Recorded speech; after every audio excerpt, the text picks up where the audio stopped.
we are in Antigua Shipyard, and down in the bottom left-hand corner, we have our red Terran player from the team Evil Geniuses. It is Puma. And his opponent here in the top right-hand corner, from Prime, winner of game number 1 over JYP, it's Byun. And Antigua Shipyard was a map back in our Tournament of Champions, which ended up kind of turning into the Tournament of Terrans, where we saw the absolute most cheese possible. Now, TVT has changed a little bit since then, but I still wouldn't be too surprised to see one of these guys go after something a little bit crazy. Especially Byun here. I mean, well, in the same respect, Byun is just a powerhouse player, but they brought out Puma. So, you know, Prime starts with Byun, one of their really, really strong players here, and Puma comes onto the field to take him down. We all know how good Puma's TVT is. This guy just has an arsenal of weapons at his disposal, and it's really just a choice of finding out what you're going to be facing off against. I wouldn't be surprised to see him go for some big, quick drop play, as we know that Byun does like that macro style, and like a Banshee opening, soften things up, followed up with some drops would be really, really good here. Antigua's a large map, so it could be tough, you know, for some ground forces, but what are your thoughts here? I don't know. Antigua can... I've noticed that a lot of players that choose this map in TVT, yes, this is the go-to map when you're doing the non-mirror matchup, TV, whatever. You tend to have pretty good positioning with tanks on the high ground in the middle and stuff like that. I've noticed that bio players really like this map quite a bit, even though it's relatively closed paths around the outside, and it's difficult to sneak dropships by in a lot of places on this map. Drop play is still very effective here, and having lots of mobility, being able to strike over at the third while dropping into the main and attacking through the middle seems to work pretty effectively. I mean, this is one of the maps where you see players just never be able to get a fourth base. Thinking back to a series I saw recently with J-Dong, like, I'm not even just looking at Terran players. He was playing against a Terran, it was like, lost his fourth, lost his fourth, lost his... I can't even count the number of times it was killed off, just because of, as you said, how valuable, how good and effective drops are. Because it's tough to get forces on the ground to the fourth to defend. It's not an easy project, but... well, all right. That, you know, lends even more to maybe why Puma could be going for drops this game. I'm going to be keenly looking for it. Okay, well, a 1-Rax gasless fast expand for Byun coming up against Puma's gas after barracks. So, see what he saves up for. Looks like he's already positioned this SUV for eventually what's going to be a factory. Of course, it's going to be sitting there for a little while as he wasn't close to that 100 gas. There it is, actually a reactor jumping down afterwards, then backing that SUV around. So it just decided to take a little vacation for a while, hang out, didn't want to go back to mining at this stage of the game. Very indecisive. Yes. Poor guy. Can recommend some music that'll spur you into action. Yes, motivational music certainly be good for him at this point. Maybe needed to get in touch with his inner self for a while. Listen to the Tron soundtrack. Yes. Yeah, that's a really, really good one. Daft Punk. We actually... did a good job with that. I didn't listen to any Daft Punk. We just had a 37-hour road trip from Missouri to California, and somehow Daft Punk didn't make the playlist. They did the Tron soundtrack. Except in the Tron soundtrack, which we listened to in its entirety. I actually didn't know that. Yeah, it's pretty good stuff. I Obviously think I not did know typical. it like 2 years ago, and I was obsessed with it. Yeah. The movie had been fairly recently had come out. Well, Puma afterwards, going to start with those reactor marines, goes into factory and then command center afterwards. Byun going to hit a super quick third command center. So playing very, very economically greedy at this stage of the game. But that's actually okay because Puma, even though he's going to have those reactor marines and things, is going for a quick expansion himself. And we've seen it before out of Byun this playstyle. He'll throw down like 2 additional barracks. Actually, he already has gotten them both down. And now we'll be looking, you know, what does he go for the extreme greed? And yep, does opt to go for the double gases behind this.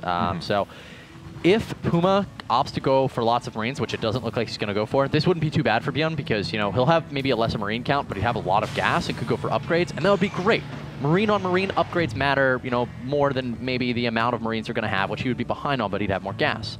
It looks like Puma, though, well, right now he's got a starport on the way, and is it going to be Banshees to open? Could it be those fast drops? I mean, you know, Hellion drop's always a possibility. Yeah. No tech lab, so it looks like it's going to be a Hellion Marine play. Yeah, Hellion Marine drops are actually pretty good here. I mean, especially given what Byun's done. Now he's going to be triple producing his, or actually double producing Marines because he's going to be putting down a tech lab here.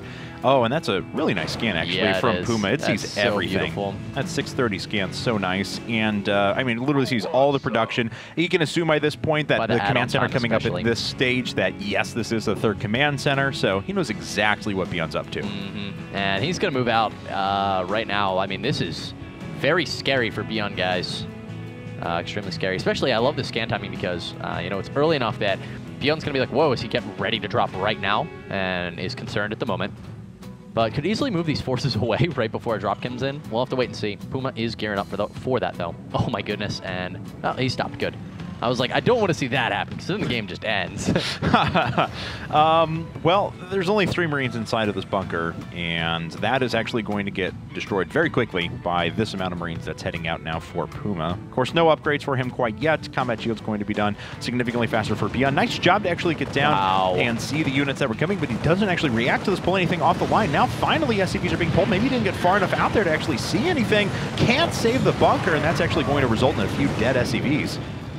That was just really, really unfortunate for Beyond. He went down the ramp and checked with those Marines, Kevin, and he just barely didn't get far enough to see the Hellions, and then he went back up, and Puma came at the exact same time. And now Puma is looking in a very good position. He's going to force the lift on this command center back at home. He's got his own CC on the ground, a 3rd one on the way. So looking in a great spot here. Oh, yeah, no kidding. He's going to pull ahead in workers here. Pretty much everything is going to go his way. In fact, a few SUVs are pulled down the ramp. Puma's managing this attack very, very well. Kills 2 supply depots while all of this is happening. Oh, now, and a reactor. Yeah, he gets the reactor too. That's very nice. Now, unfortunately for him, he's a little bit supply blocked back at home. He's actually had to produce 3 supply depots because he's been a little bit too concentrated on this attack up at the front. And it looks like Beyond is going to stabilize now. And of course, on 3 command centers, we'll be able to replenish that worker count very easily.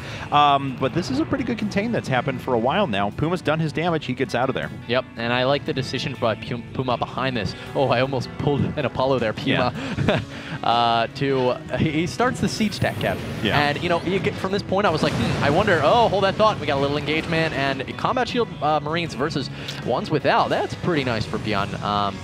And he is going to follow it up with the double eBay, but notice it's after the siege tech. He wants to protect himself from that all in. Having that medevac there, though, does certainly help. And Puma actually sending a couple of SCVs across the map. We'll see what purpose those are for, if it's just to heal up these units here, or if he's actually going to try and put in a little bit harder contain as we move along. Because for now, he is completely caught up in every respect. He was down economically at the beginning, even though he was ahead in tech. Really, the only one he's faltering on is upgrades, but that's because Beyond has had a glut of resources now and not really a lot to spend it on initially, because he hasn't been able to get out there, reinvest back into his infrastructure, so he dumps it into a couple of upgrades, things like that. So really, Puma's in such a good spot. He really, really is. And I mean, you can tell from the mini-map, just seeing all the, 2 bases, and when you have to look at the supply count and see that, oh, Beyond's not ahead and he has less bases. It's a very, very tough spot. But he does have combat shields. Here he comes. The SCVs are not leading the charge, though. They were actually stuck behind the Marines. Consequently, a fair number of forces there lost for Beyond. He does manage to push out and then has broken this contain, though. Yeah, he breaks and contain, and that was actually really good for him, because if he had actually waited 15 more seconds, the siege tank would have been sieged up right here. That's a great point, yeah. And on top of that, the bunker would have been done. Yeah, that was a very important timing. Beyond hitting it perfectly. Is now going to be pushing across the map, but he's still up against an opponent. I mean, look at the production tab, says a lot. Yeah. He's got tons on the way, but Beyond does have, look at this, he's got +1/+1 and stim, finishing all right now, so this is a pretty strong timing. I'm actually surprised he's not bringing his SCVs along, to be perfectly truthful. Yeah, you would think he'd need to break him pretty quick here, but Beyond is pushing up to the front pretty convincingly, but he runs smack dab into 3 tanks, which were established, and that's the anti-stim bio push. It's the 3 siege tanks. Yeah, that's just so perfect, because Puma, I mean, I was talking about it earlier. I was like, all right, he had 500 gas and like 200 minerals. I was wondering, is he going to drop 2 engineering bays with this? Like, what's he going to do? He's got so much gas. You always want to make sure you're keeping a relative balance of your resources. And he started siege tech and then did the E-base. And wow, did that prove to be so vital that he actually did it in that order. Because with those upgrades and stim, it could have been a disaster without siege tech. And now we're looking at a situation, Kev. I mean, I think we can agree. Puma is way ahead. And look at this. He's actually bunkering up for just the right kind of things. Does a nice job by Beyond to actually pick up this missile turret, but did it delay the forces long enough? No, this is the kind of thing that Beyond needs to do. He needs to sneak in, and he needs to be able to do some pretty quick damage.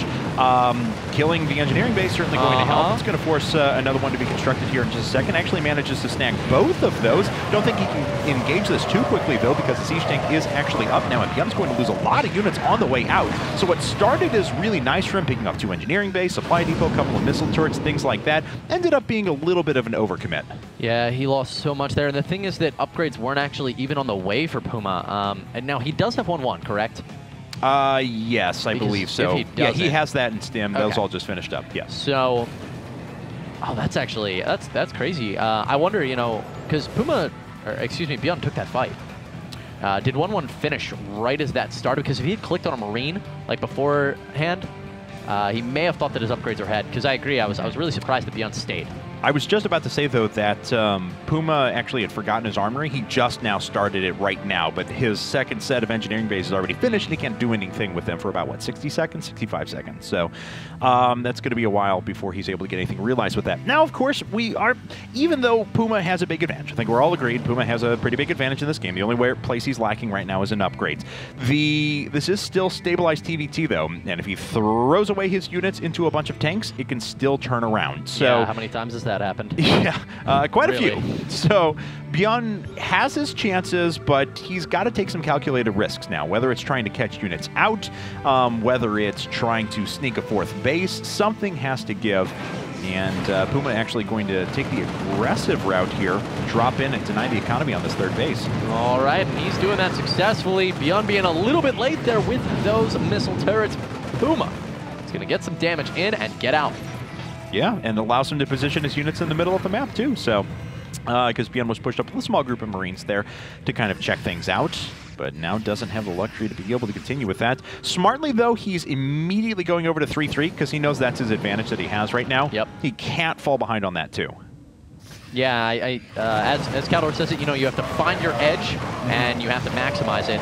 Marines coming forward right now. Don't want to clump up in front of those tanks, of course. That siege tank is in so much danger, but it's going to escape. I was wondering, the Marines were like, we're going to run faster. Actually, it looks like he was distracted by this drop, in fact. Yeah, I mean, that kind of makes sense. You know, Puma gets, how many more workers did he kill there? None, actually. So he didn't get too much more damage done with that. Oh, now is when the real pressure starts, and I love this style of play out of Puma. A lot of players, of course, and it's not, there's a case to be made for it. We'll sit back, I've got an advantage, let's take a fourth base, let's control the map, etc., etc., etc. Puma, though, he's not going to do that. He has an advantage in this game, and he's going to start just closing the vice grip on his opponent. Wow, what a terrible situation. That Beyond really had no good way to reply to that. You see all those Marines he had, and they kind of had a single file through. Once the barracks was actually destroyed, then they were in the tank range. It was just a lose-lose situation for Beyond Puma in a great spot here. Yeah, Puma did just make a couple of mistakes, though. I think I'm actually going to take a look down here. Yeah, he actually lost his dropships off to the left-hand side. And in addition to that, he threw away a few of his units. It looked like he was trying to ferry drop on top of the siege tanks and cause them to fire on each other, but actually dropped in front of them and ended up just getting a few Marines killed. So not going to lose him the advantage he has in this game, but maybe a little bit of a mistake there. Hey guys, Antigua is a lot like Abyssal City. These are maps where you can play these games of sieging up outside an opponent's main and just shelling away constantly. It looks like Beyond is going to try to answer this with a counter, but as long as Puma doesn't get caught off guard here, he should be okay. And Puma was not caught off guard. Two tanks die immediately, and he gets his own sieged up and takes huge chunks out of these Marines from Beyond. Beyond trying to force maybe not just a counterattack if you want to try and pull his units away, or maybe force a base trade. He just cannot do it. And hopefully Puma will get these up there in time. He does! The medevac's not actually dying yet, though. He's just going to try and engage these forces straight up. Has to launch out, though. This is going to do a little bit of damage, but of course he still has that vice grip in his opponent's base. I was a little surprised he didn't go for the medevacs there, but ultimately, I mean, I don't know that these Marines can do it. These Marines actually basically have to kill, and they're actually going to be forced away. I think you get a few tanks, that's a small victory, but killing the economy is not going to be enough. There's just too much stuff here for Puma that has to be dealt with. And there's GG. Beyond knows it, he's out. Evil Geniuses ties things up, and we're 1-1 going into game number 3. And Beyond was, he just had a position there that was countering there with Puma. I mean, he tried to go and get the damage in that was necessary, but ultimately Puma just, where was the point where the advantage really shifted? I guess that early attack, he just Yeah, I mean, it contained it way too much, and Beyond tried to get back into it, but yeah, ultimately... I mean, he killed workers from that. He denied economy. He pulled, I mean, except for upgrades. That's the only place he wasn't ahead during the game, but he was well ahead in tech. He got those siege tanks ready. Yep. Beyond did have that opportunity to try and counterattack. He had 1-1 finishing up at about the same time as Stim, but the problem is even 1-1 Stim Marines don't last against 3 siege tanks. Yeah, the tank timing there was so clutch for Puma. Guys, we're going to cut to a quick break. We will be back with game number 3 in just a minute here with Evil Geniuses facing off against Prime.